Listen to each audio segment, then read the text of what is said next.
Merci Philippe. Bonjour à tous. Merci d'être avec nous aujourd'hui.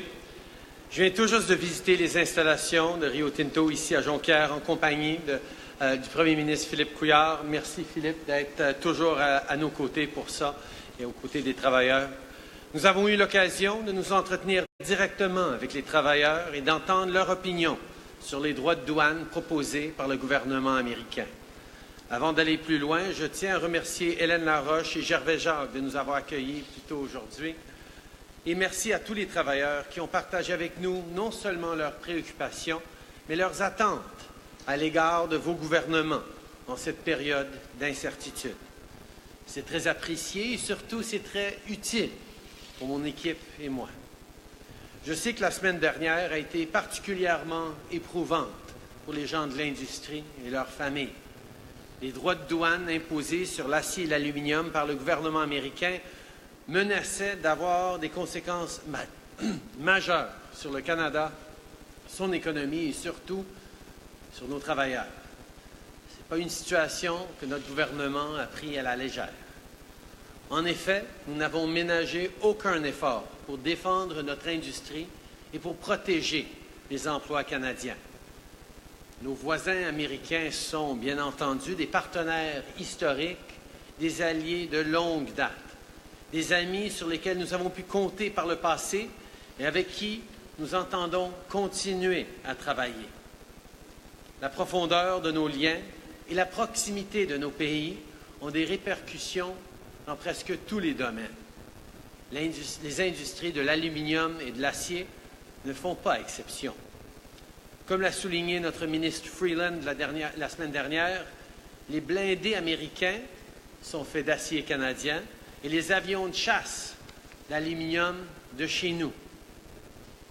Au fait, rien n'illustre mieux la relation étroite qui unit l'industrie canadienne de l'aluminium à la sécurité nationale des États-Unis que la base des forces canadiennes Bagotville elle-même.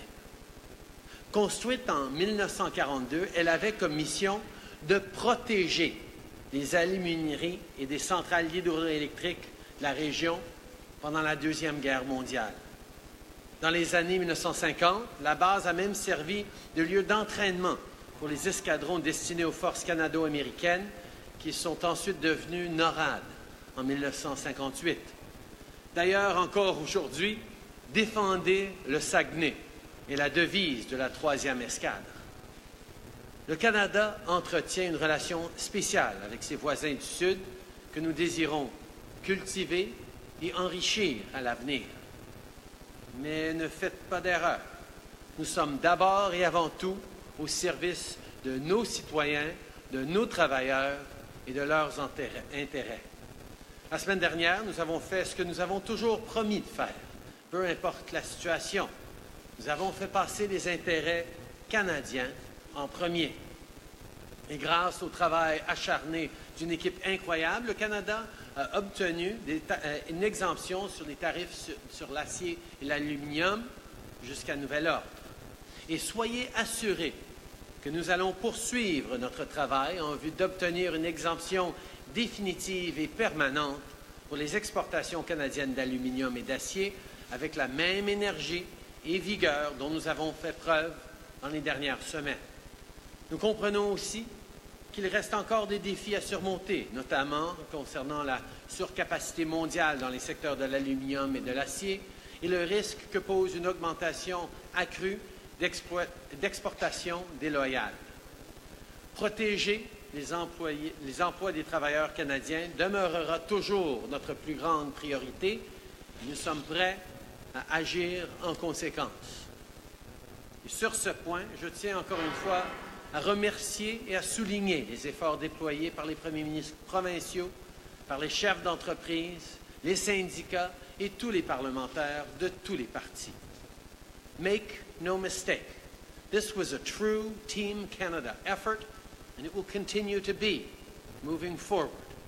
The exemption represented a positive step in the right direction, but we still have a lot more work to do. But know that we will continue to pull out all the stops to get the best possible results for Canadians and their families. We had your backs last week, and we always will. Encore une fois, merci à toute l'équipe de Rio Tinto de nous avoir reçus ici. Vous êtes l'épine dorsale de notre économie et nous continuerons à faire tout ce que nous pouvons pour défendre les intérêts de tous les travailleurs au Canada.